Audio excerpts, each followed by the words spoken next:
Hello everyone, welcome to my channel Students Club. So today we are going to learn HTML5 tag, elements and many more using VS Code. So without wasting any time, let's get started. सबसे पहले हमको क्या करना पड़ेगा, यहाँ पे एक new file create करनी पड़ेगी, न्यू फोल्डर क्रिएट करना पड़ेगा। तो मैं क्या करूँगा, राइट क्लिक किया मैंने, मैं न्यू पे गया और मैंने एक नया फोल्डर क्रिएट कर दिया। अच्छा, ये फोल्डर मैंने क्रिएट किया, फॉर एग्जांपल मैं अपने नाम से कर लेता हूँ। अच्छा, मैंने फोल्डर क्रिएट कर दिया। अब मैं VS कोड पे गया। VS कोड किस तरीके से डाउनलोड होता है, उसकी इंस्टॉलेशन, ये सब मैंने डिफाइन करी हुई है अपनी लास्ट वीडियो में। तो पहले वो वीडियो आपको देखनी होगी VS कोड इंस्टॉल करने के लिए। अच्छा, तो ये VS कोड खुल गया मेरे पास। अब जो मैंने फोल्डर क्रिएट किया उसके लिए मैं क्या करूँगा, फाइल पे गया और मैंने ओपन फोल्डर पे क्लिक किया। ओपन फोल्डर पे क्लिक करके मैं शामिर पे फोल्डर सेलेक्ट करके मेरे पास ये पूरा फोल्डर ओपन हो गया। सही है। अब फोल्डर के अंदर हमें फाइल क्रिएट करनी है HTML। तो मैं क्या करूँगा, इधर गया मैं, तो वो दे रहा ऑप्शन न्यू फाइल का। तो मैंने इस पर क्लिक किया और मैं फाइल क्रिएट कर लेता हूँ। फॉर एग्जाम्पल 3 फाइल क्रिएट कर लेता हूँ।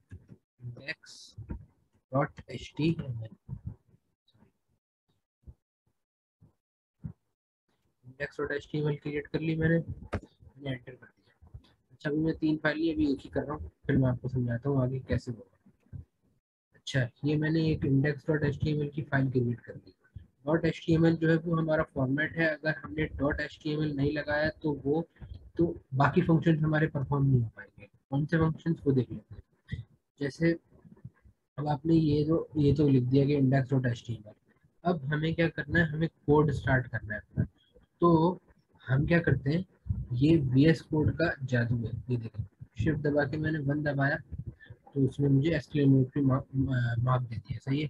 मैं इस पे एंटर करूँगा तो वो मुझे HTML का जनरल स्ट्रक्चर बनाकर दे देगा। ये HTML5 का जनरल स्ट्रक्चर है। डॉक टाइप HTML ये बता रहा है कि ये HTML5 है। सही है। उसी तरीके से HTML का टैग ओपन हुआ है तो क्लोज भी होगा। सही है। फिर हेड का टैग ओपन हुआ है तो हेड का टैग क्लोज भी होगा। सिमिलरली बॉडी का टैग ओपन हुआ है तो बॉडी का टैग क्लोज भी होगा।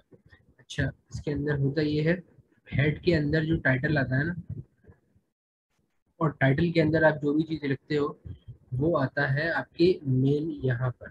जैसे मैं अभी एग्जीक्यूट करूँगा कोई चीज़ तो समझ आएगी। सबसे पहले मैं एक टैग एक्सप्लेन कर देता हूँ आपको। टैग में एक पहला टैग जो है हमारा वो होगा पी। सही है।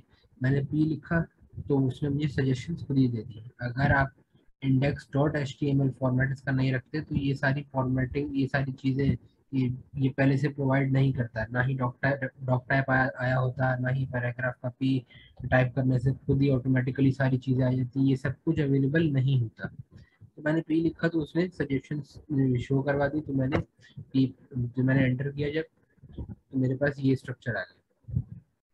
अब पी मतलब पैराग्राफ। सही है। पैराग्राफ मतलब इसके अंदर आप कोई टेक्स्ट लिख सकते हैं। सही है। तो मैंने ये सही है। अब मैं इसको रेंडर करता हूँ। मैं क्या करूँगा, इसको Ctrl+S किया, सेव किया। उसके बाद मैंने इसको यहाँ से कॉपी बात करी इसकी, और अपने ब्राउजर पे आके, क्रोम पे आके, या माइक्रोसॉफ्ट एज को भी सपोर्ट करता है, उस पर भी कर सकते हैं आप। मैंने इसको पेस्ट करके एंटर किया तो उसने मुझे बता दिया कि this is our first class. अच्छा, अब हमने हेड में टाइटल में रखा हुआ था डॉक्यूमेंट नाम, इसीलिए इधर क्या आ रहा है, डॉक्यूमेंट।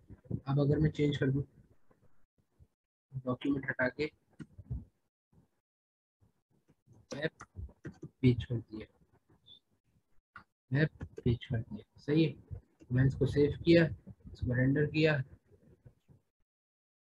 इसको बार बार ना रिन्यू करते रहना होता है। जैसे ही मैंने इसको रिफ्रेश कर दिया तो उसने मेरे पास वेब पेज दे दिया ऊपर, क्योंकि मैंने हेड के अंदर, टाइटल के अंदर वेब पेज रखा था। अच्छा, पी का टैग तो सबको समझ आ गया क्या, कि टेक्स्ट जनरेट कर देता है आपके साथ। बस जो आपकी बॉडी है, ये पूरी आपकी बॉडी है आपकी, ये पूरी जो है वाइट स्क्रीन जो शो हो रही है, ये पूरी आपकी बॉडी है। सही है। और ये जो है आपका वो हेड है, सही है। अच्छा, अब हमें क्या करना है, पी का टैग हमने देख लिया, पी के टैग के अलावा हम देख लेते हैं एच का टैग।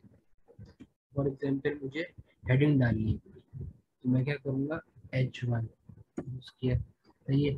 H1 के अंदर H1 होती है मेन हेडिंग के लिए, सही है। फिर उसकी सब हेडिंग आती रहती है H2, H3, H4, H5 and H6। H6 तक आती रहती हैं, और वो हेडिंग्स का जो फॉन्ट है वो छोटा होता रहेगा। अभी कैसे होगा वो बताया। तो H1 का टैग जो आप डालेंगे, तो मैंने लिख दिया कि फर्स्ट क्लास। अच्छा, सही है। इसको मैंने सेव किया, रेंडर किया, Ctrl+R, तो उसने मुझे हेडिंग शो करवा दी। अच्छा, अब मैंने जैसे H1 टाइप किया, अब मैं अगर H2 करूँगा, H2 किया मैंने, उसके अंदर भी यही लिख देते हैं फर्स्ट क्लास, तो आप ताकि आपको डिफरेंस सही से समझ आ जाए कि डिफरेंस क्या है दोनों के अंदर। H2 का जाहिर सी बात है थोड़ा सा छोटा होगा, तो ये देखिए ये सब हेडिंग है तो उस वजह से थोड़ी छोटी है, सही है। सिमिलरली H3 भी छोटा होता जाएगा, H4, H5, H6 इस तरीके। अच्छा, ये तो हमारे पास हेडिंग के टैग हो गए और पी का टैग हो गया। अब मैं चाह रहा हूँ कि मेरे पास आ जाए बी आर का टैग। अच्छा, दो तरह के हमारे पास ना दो तरह के एलिमेंट्स होते हैं, एक ब्लॉक लेवल एलिमेंट्स और एक इनलाइन एलिमेंट्स। तो ये ब्लॉक लेवल एलिमेंट्स ये करते हैं कि आपका आपने जितना भी टेक्स्ट लिखा है वो आपकी नेक्स्ट लाइन से शुरू हो, जैसे मैंने H1 की हेडिंग डाली, सही है, और फिर जब मैंने H2 की हेडिंग डाली तो वो उसने पूरी ये जगह कवर करी है, उसने ये वाला पूरी की पूरी ये वाली जगह कवर करी है, सही है। जबकि जब हमने H2 डाला तो वो नेक्स्ट लाइन से शुरू हुआ, और इसने भी ये भी पूरी की पूरी जगह कवर करेगा, सही है। और सिमिलरली जब मैंने पैराग्राफ डाला तो ये भी पूरी की पूरी जगह कवर करेगा। इसका मतलब है ये तीनों टैग्स जो है ये है ब्लॉक लेवल एलिमेंट्स, सही है।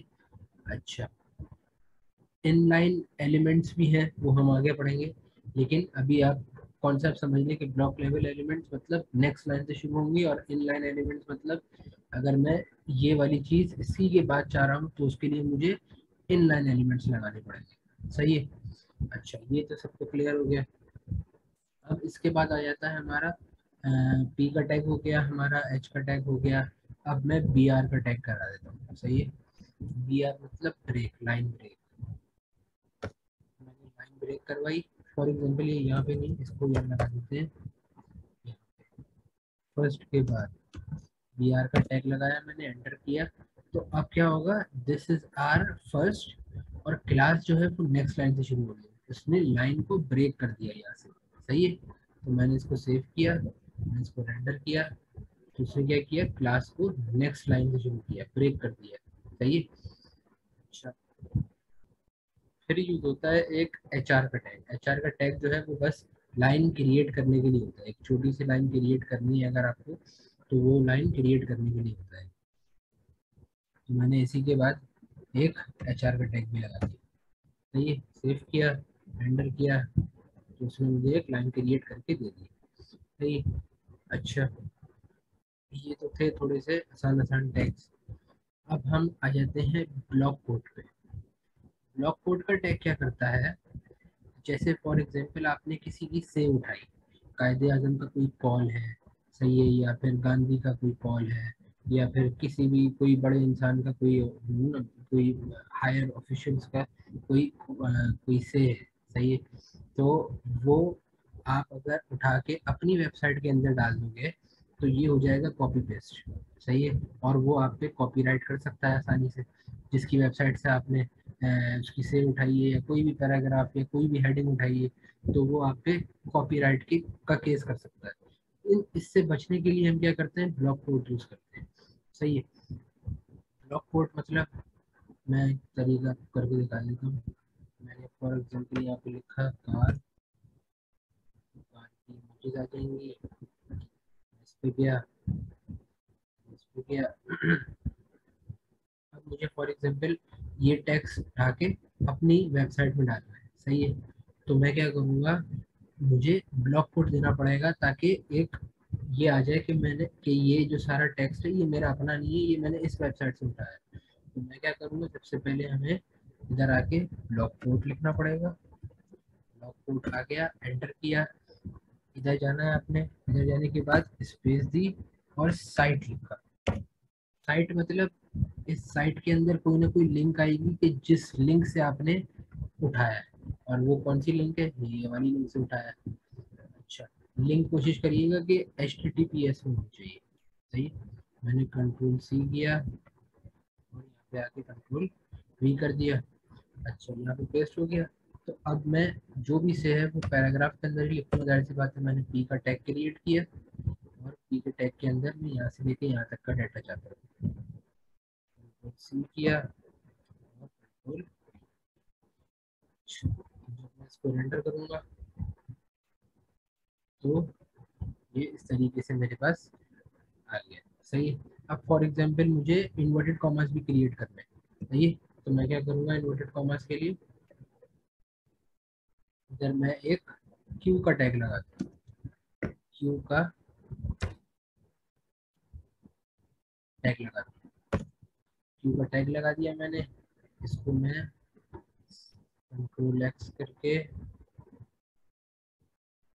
मैं चाह रहा हूँ यहाँ पे पेस्ट कर दूँ। इसको मैंने सेव कर लिया, इसको भी मैंने रेंडर किया, तो उसमें मुझे इन्वर्टेड कॉमर्स लगा के दे दिए। तो हमने ये सारे ब्लॉक कोड समझ आ गया आपको। स्टूडेंट्स अगर नहीं समझ आया तो आप कमेंट सेक्शन पे पूछ सकते हैं मुझसे। अच्छा, तो ब्लॉक कोड भी हो गया हमारा। अब हमारा क्या टैग रहते हैं, एंकर का टैग एक इम्पोर्टेंट है। एंकर का टैग करवा देता हूँ मैं, उसके बाद मैं बाकी सारे टैग्स नेक्स्ट क्लास में करवाता हूँ। एंकर का टैग इसलिए होता है कि आप देखते नहीं है कि हमें एक पेज से दूसरे पेज पे जाना होता है। ऐसा होता है बहुत बहुत बार हमारे पास कि हम कभी होम के टैग, होम के होम पे क्लिक करें, यहाँ पे वेबसाइट में आ रहा होता है ना, यहाँ पे ऊपर होम, यहाँ पे कॉन्टैक्ट, यहाँ पे अबाउट। सही है, तो ये सारी चीज़ें आ रही होती है। हम होम पे क्लिक करते हैं तो वो हमें होम की वेबसाइट पे ले जाता है। जब हम अबाउट पे क्लिक करते हैं तो वो अपनी वेबसाइट के बारे में या अपनी प्रोडक्ट के बारे में बताता है। कॉन्टैक्ट पे क्लिक करते हैं तो वो अपना गूगल मैप शो करवा देता है या फिर कोई फ़ोन नंबर वगैरह शो करवा देता है। तो हमें ये तीनों पेज, तो ये तीन पेजेस बनते हैं अलग अलग, होम के अलग, कॉन्टैक्ट के अलग, अबाउट के अलग। तो हमें तीन फाइल अलग अलग क्रिएट करनी पड़ेगी। मैंने फाइल क्रिएट करी, index dot H T M L तो हमारा हो गया। मैंने कहा कि अबाउट डॉट, और एक और फाइल क्रिएट कर लेते हैं जैसे contact dot H T M L. सही है, मैंने सेव दबाया तो ये मेरे पास तीन पेजेस क्रिएट होकर आ गए। अब मैं इंडेक्स के अंदर जा रहा हूँ, मैं जा रहा हूँ कि इसके अंदर। अच्छा, अब ये सारा काम कैसे होगा, एंकर के टैग के थ्रू। मैंने ए लिखा तो उसने मुझे सजेशन में खुद दे दिया, मैंने एंटर किया तो एच मतलब इसके अंदर आपको जिस पेज पे जाना है वो उसकी लिंक देनी पड़ेगी। आप किस पे हो भी, index dot H T M L पे हो, आपको index dot H T M L से for example about dot H T M L पे जाना है। मैं क्या करूँगा, about dot H T M L लिखा और यहाँ पे नाम दे दूंगा। अच्छा, यहाँ पे आप वो नाम दोगे जो आपके ब्राउजर पे शो हो रहा होगा, जैसे मैंने अबाउट लिखा। सही है। अच्छा, एक और टैग दे देते हैं एंकर का ही। सही है, इसमें about dot H T M L दिया था पहले वाले में, तो contact dot H T M L दे देते हैं, contact H T M L. और इधर आ जाएगा कॉन्टैक्ट। सही है। अच्छा, तो इसको रेंडर कर लेते हैं अब कि क्या होगा। इसको मैंने सेव किया, रेंडर किया तो ये अबाउट और कॉन्टैक्ट आ गया। अच्छा, इसको हम अमूमन यहाँ पे रख रहे होते हैं। सही है, तो उसके लिए हमें स्टाइलिंग करनी होती है। वो स्टाइलिंग जब CSS आएगा तो मैं आपको स्टाइलिंग भी समझाऊंगा। अभी आपको बस ये समझने की जरूरत है। अच्छा, जब मैं इस पर क्लिक कर रहा हूँ तो हैंड बना हुआ आ रहा है, ये देख रहे हैं, हैंड बना हुआ आएगा। तो ये जैसे ही मैं अबाउट पे क्लिक करूंगा तो वो मुझे अबाउट डॉट एचटीएमएल पे ले गया। सिमिलरली मैं जब कॉन्टैक्ट पे क्लिक करूंगा तो मुझे कॉन्टैक्ट डॉट एचटीएमएल पे ले गया। अच्छा, अब हमें फॉर एग्जांपल अपनी वेबसाइट से हटना नहीं है। हम जैसे ही इस पर क्लिक करें अबाउट डॉट एचटीएमएल पे तो हमारे पास एक न्यू टैब ओपन हो जिसके अंदर अबाउट डॉट एचटीएमएल की फाइल खुले। इसके लिए मैं क्या करूँगा, मैं क्या करूँगा, इधर गया, मैंने लिखा टारगेट। टारगेट के अंदर मैं क्या रखूंगा, अंडरस्कोर लैंग। सही है। सिमिलरली मैं यहाँ पे भी यही करूँगा, टारगेट और अंडरस्कोर। सही। अब मैं इसको सेव करा, मैंने इसको रेंडर किया। तो अब मैं जैसे इस पर क्लिक करूँगा तो एक नया टैब खुलना चाहिए। मैंने इस पर क्लिक किया तो अबाउट डॉट एचटीएमएल एक नए टैब में खुला। तो गाइस ये थी आज तक की वीडियो हमारी। मैं नए टैग सिखाऊंगा किसी नेक्स्ट वीडियो में, तो स्टे ट्यून। और आपको कोई भी क्वेश्चन है तो आप कमेंट सेक्शन में मुझसे पूछ सकते हैं। मेरा चैनल लाइक करना, शेयर करना, कमेंट करना, सब्सक्राइब करना मत भूलिएगा। थैंक